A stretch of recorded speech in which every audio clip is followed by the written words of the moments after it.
Welcome to this deep dive. Today we're tackling something pretty universal. How to build real, unshakable confidence. Yeah, something everyone wants more of, right? Definitely.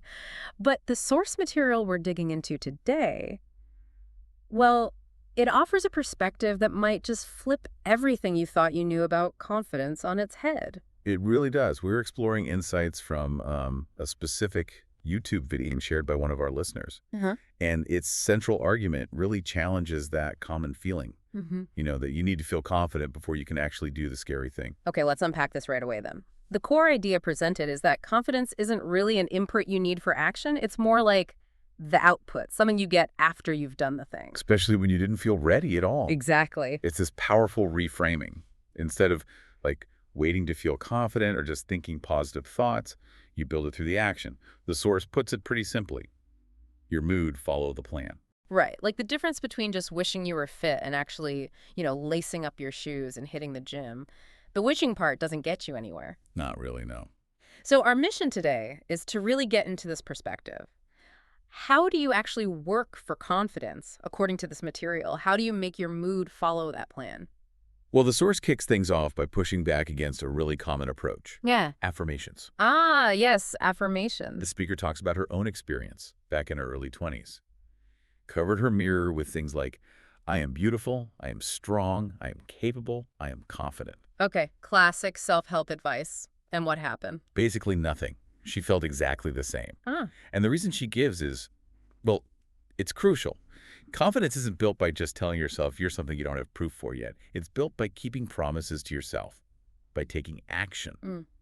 Especially when you don't feel capable or confident. that action is the input. That's the key. Exactly. That's the engine. Okay, so this is where she shares a really powerful kind of early test case for this idea, moving across the country at 21. Right, with basically no job lined up. Barely any money. I think it was around $5,000 total. Yeah, something like that. And as she puts it, no clue what she was doing. Definitely zero confidence she could actually pull it off. And the situation got real fast. Rent was $1,400 a month, Ouch. plus food, gas, insurance, student loans. She figured she had maybe 3 months before she was completely broke. Wow. Okay, so that financial pressure was huge, a massive motivator to act. She Absolutely. lands a job at a gym thinking, okay, exercise science degree, this makes sense. But it turned out it was 100% marketing and sales. Skills she had absolutely zero experience in. None. She talks about feeling utterly terrified, full-blown imposter syndrome, just completely out of her depth. Yeah, I can imagine. But instead of letting that fear win or quitting, Which would have been easy to do. totally, she committed to putting in the reps. Okay, what did that look like? The source gets specific. Reading 5 books on sales, like right away. Working these grueling hours, 4 a.m. to 9 p.m. sometimes. Oh. Drilling sales skills over and over, and actively finding people who were better than her to learn from. And there's that incredibly raw detail, being so nervous before her first sales pitch, that she Yeah. went into the bathroom thinking she was literally going to throw up. Oh, wow. But she didn't leave. She didn't bail. She went back out. And she's really clear about this. No. She was, in her words, absolutely terrified for the first 30 days. So this wasn't just a quick flash of fear. It was constant. Sustained, intense fear she had to push through every single day. But then the breakthrough. She made her first sale. And the feeling wasn't just, oh, great, money, or someone patting her on the back. It was deeper, right? It was about how she felt about herself. She says it fundamentally shattered her own limiting beliefs about what she could do. Specifically, could she make money? Could she actually sell? Suddenly, yes. That one action gave her brain concrete evidence, proof. Exactly. Yeah. Proof that something she thought was impossible for her was possible. And that immediately expanded her sense of what else she could maybe learn or achieve, push those boundaries out. Yeah, it broke down those self-imposed limits. And this point is really hammered home. Success, confidence, they don't really care about your background or your degree. Nope. What matters is the work. Your brain collects data from that work, right? Every time you act, despite the fear, every time you put in those reps. That's the evidence. And that evidence is what genuinely builds your identity and your confidence over time. So it makes total sense why just saying affirmations didn't work. Right. The doing is what builds the skill and the self-belief. You can't just think your way there. Okay, so building on that, Yeah? the source makes another really critical point. Which is, Confidence isn't like A finish line you cross, then you're just confident forever. It's not permanent. Ah, okay. It's more like a muscle. Exactly like a muscle. Yeah. If you don't work it, if you don't keep putting it under a bit of stress, it gets weaker, Right. atrophies. So for that unshakable confidence, you need a habit, something that keeps feeding your brain. What's the phrase? The truth, not your mood. Precisely.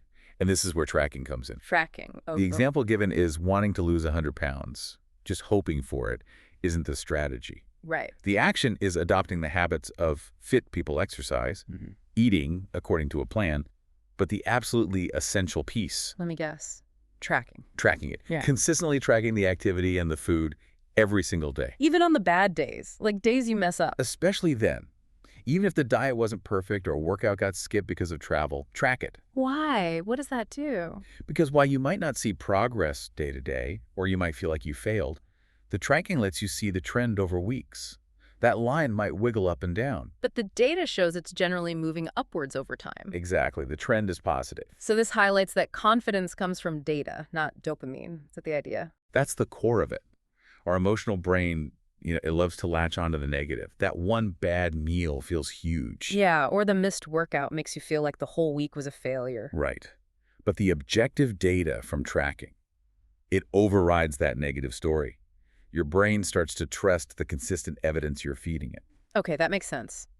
Tracking helps you see the bigger picture. You might feel like you had a terrible week because of maybe 2 off days. But the tracking sheet shows you actually had 5 pretty good days and only 2 not so great ones. The data corrects the feeling. It combats that tendency we have to blow the negative out of proportion. Exactly. Okay, but what if you get all this, but you still feel totally overwhelmed or just too scared to even start, especially if the goal feels massive? Yeah, the source anticipates that. If you're trying this, maybe even tracking, but you're still stuck or inconsistent, it could just be that the first step you're trying to take feels way too big. Right. Setting yourself up for failure almost. So the fastest way to kind of bypass that overwhelm and actually build some momentum According to this material. is to start with something so incredibly small you can't lose. Okay, like how small? Well, there's this fantastic example about a friend who trains weight loss clients. Okay. For the first week, these clients, they aren't asked to change their eating at all. Not asked to go to the gym. Not even asked to weigh themselves. Seriously, what are they asked to do then? Their only instruction is, make your bed every single day and send a picture as proof. Make their bed. That sounds almost ridiculously simple. It is, but the reasoning is solid gold. It's something so easy, success is pretty much guaranteed. Ah, I see. So that small, consistent win day after day. It builds that initial bit of confidence. It proves to them, hey, I can follow through on something. I can keep a promise to myself, even if it's tiny. And you might think, well, making my bed isn't going to feel rewarding. But the source argues it does. Accomplishing even that tiny task gives you that little hit of capability. It's the first piece of evidence. And this applies to bigger goals too, right? Like business targets. Absolutely. Instead of getting paralyzed by some huge quarterly goal, Break it down. break it way down Yep. into tiny daily actions, just checking off one small thing each day. It creates forward momentum. It reinforces that identity. I'm someone who does what they say they'll do. I make progress. Yeah, which is the complete opposite of setting a massive goal, inevitably failing on day 2, and then feeling awful about yourself. Exactly. The frame here is tiny tweaks. What's one tiny, almost insignificant adjustment you can make today? What about tomorrow? The public speaking example really drives this home too. Oh yeah, that's a good one. Someone terrified of public speaking, you don't tell them to go book a TED Talk. No way. The tiny tweaks approach might start them speaking for just 60 seconds on a Zoom call with their team. Okay, manageable. Then maybe next time, 120 seconds. That- Then maybe they run just one small part of a meeting. Then maybe half the meeting. Then the whole meeting. It's this really slow, gradual increase in difficulty.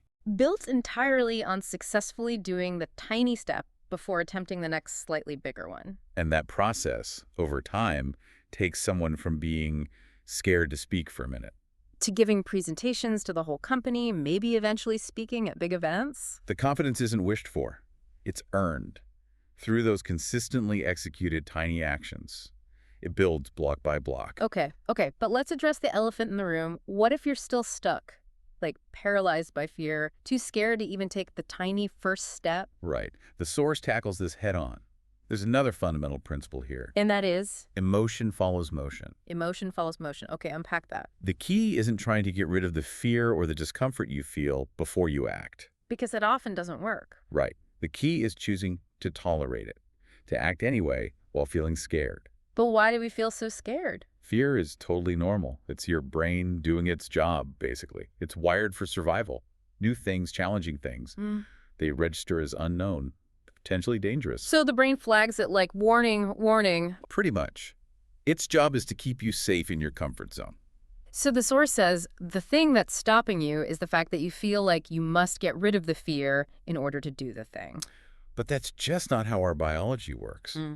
Often, that feeling of intense fear is actually strongest right before you push through, right before the breakthrough, And you only become confident in that thing. after you've done it. Yeah. Because your brain goes, okay, we did the scary thing, we didn't die. Phew. Guess it's safe to do that again. The safety signal comes after the motion. Exactly. Motion first, then the emotion of confidence or safety follows. Okay, so how do you actually do that? How do you act when you feel terrified? The source offers this really vivid, practical image. Yeah.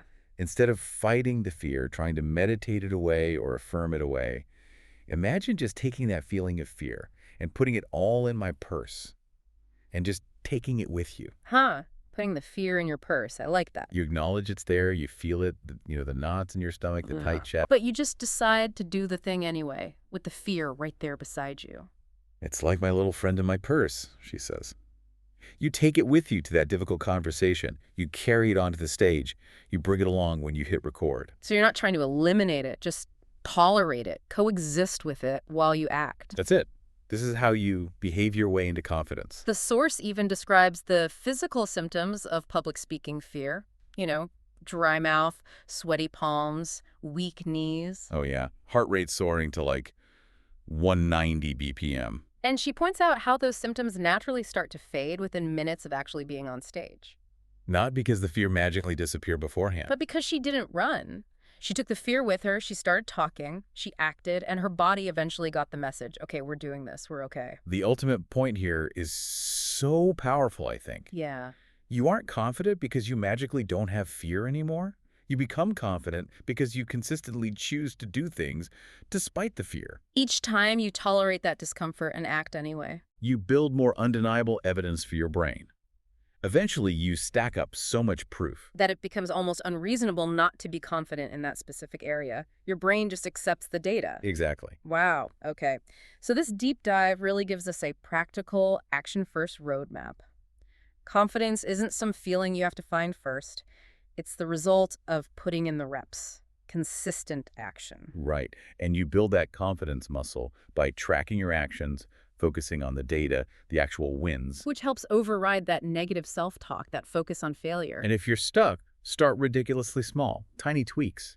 Guarantee yourself some success to build momentum. And maybe most importantly, when that fear hits, because it probably will. Remember, it's normal. It's just your brain trying to protect you. And the way through it isn't to fight it, but to tolerate it. Put it in your metaphorical purse. And take action anyway, because emotion follows motion. That process, it builds such a mountain of evidence based on what you actually do. That unshakable confidence becomes the logical outcome. It's earned. So think about that specific thing you listening right now. That thing you wish you had more confidence doing. Picture that fear. Feel it. And now imagine just scooping it up, putting it in your purse. And just taking that very first tiny doable step. Anyway. The source suggests that learning this formula, this process for building confidence through action, it might be the most fundamental first step to getting anything else you want in life. Yeah, it makes you think. How can you apply this formula across different parts of your life? Leading yourself better, leading others. And what's really fascinating to consider is, if building confidence this way in one area helps you get what you want, how might truly mastering this whole process, tolerating fear, starting small, tracking action, how might that fundamentally shift your entire capacity? Not just for one skill, but for self-direction, for influence, for tackling bigger challenges. What possibilities really open up when you stop waiting to feel ready and you start earning your confidence step by tiny step through courageous action? Definitely something to chew on. Something to think about until our next deep dive.